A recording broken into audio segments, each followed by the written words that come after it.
Selama lebih dari setengah abad, mesin ekonomi Jerman, sang lokomotif Eropa, berjalan di atas sebuah janji yang tak tertulis, energi murah yang melimpah. Janji itu berbentuk ribuan kilometer pipa baja di dasar Laut Baltik yang mengalirkan gas alam langsung dari Siberia. Bagi industri manufaktur Jerman, dari raksasa kimia BASF hingga produsen otomotif di Bavaria, gas Rusia bukan sekedar komoditas, itu adalah keunggulan kompetitif. Namun, pada Februari 2022, fondasi itu runtuh seketika.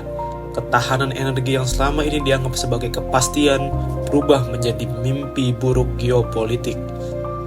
Data menunjukkan betapa ekstrimnya ketergantungan ini. Sebelum invasi ke Ukraina, 55% pasokan gas Jerman berasal dari satu lubang kunci yang sama, yaitu Rusia. Ketika keran itu ditutup dan pipa Nord Stream hancur akibat sabotase, Jerman kehilangan 40 miliar meter kubik pasokan gas tahunan dalam semalam. Ini bukan hanya krisis pasokan, ini adalah krisis identitas. Harga gas melonjak hingga 10 kali lipat dari rata-rata historisnya. Pertanyaannya bukan lagi berapa harganya, tapi apakah kita punya cukup gas untuk melewati musim dingin tanpa mematikan seluruh industri kita. Hari ini, kita akan melihat bagaimana Jerman berjuang keluar dari lubang hitam energi ini, dan mengapa solusi yang mereka ambil justru memicu kontroversi global yang luar biasa.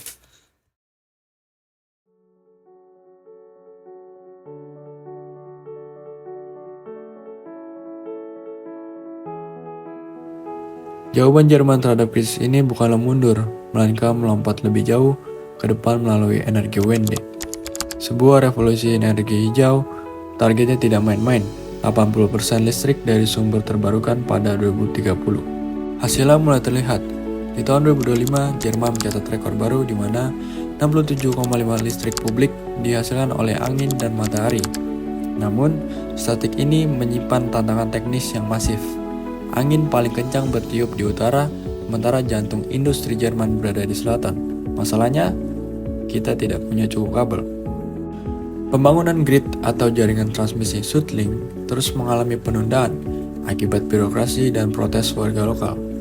Tanpa kabel ini, Jerman seringkali harus membayar negara tetangga untuk menerima kelebihan listrik mereka atau sebaliknya, membakar gas saat angin berhenti bertiup. Ambisi ini membutuhkan dana fantastis. Diperkirakan 450 euro harus diinvestasikan ke jaringan listrik hingga 2035 agar sistem ini tidak kolaps.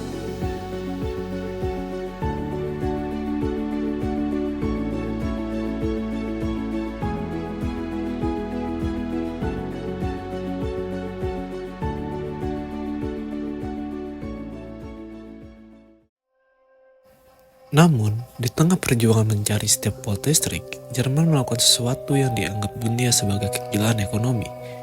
Mereka mematikan reaktor nuklir terakhir mereka pada April 2023. Selama puluhan tahun, gerakan anti-nuklir telah mendarah daging dalam politik Jerman. Tapi, momentum penutupan ini terjadi di saat yang paling buruk. Para kritikus menyebutnya sebagai luka diri sendiri. Kenapa sih bisa dibilang seperti itu?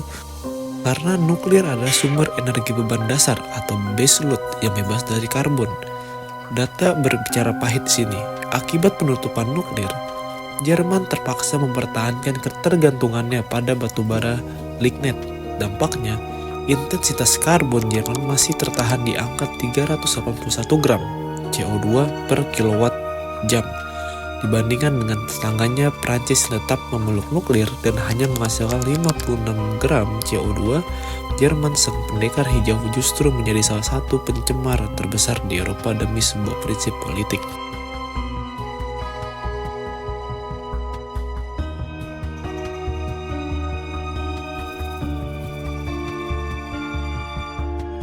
Ironi tidak berhenti di sana. Untuk memastikan lampu tetap menyala, pemerintah Jerman terpaksa menghidupkan kembali pembangkit batubara tua. Desa-desa seperti Rozeretz harus diratakan dengan tanah demi memperluas tambang batubara. Di sisi lain, Jerman melakukan sprint infrastruktur yang mustahil, yaitu membangun terminal LNG terapung hanya dalam waktu 200 hari.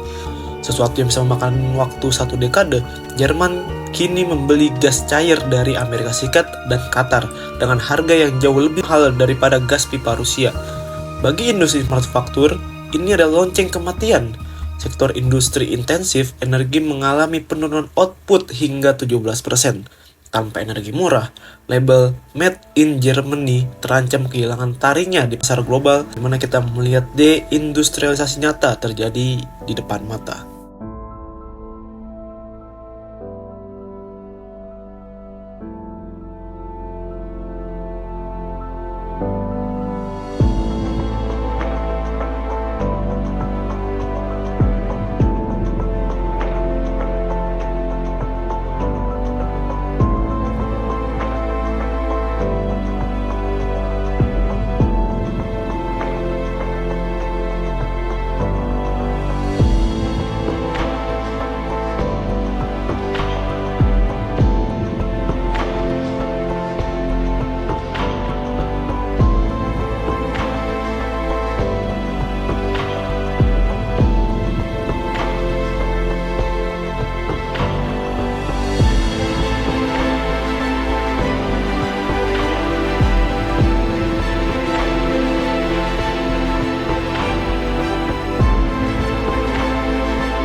Harapan terakhir untuk menyelamatkan industri Jerman terletak pada satu molekul, yaitu hidrogen hijau.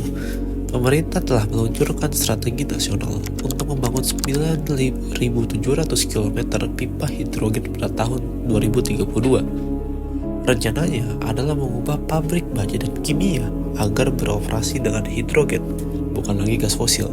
Ini adalah proyek infrastruktur terbesar Jerman sejak Perang Dunia Kedua. Jerman bertarung bahwa dengan menjadi pionir teknologi hidrogen, mereka bisa mengekspor teknologi ini ke seluruh dunia. Namun tantangannya tetap sama. Dari mana listrik hijau yang sangat besar itu berasal untuk memproduksi hidrogen ini? Sebagian besar harus diimpor dari Afrika atau Skandinavia. Jerman sedang menukar satu ketergantungan dengan ketergantungan lainnya. Yang dimana ketahanan energi Jerman saat ini adalah sebuah eksperimen raksasa yang belum pernah dilakukan oleh negara industri manapun.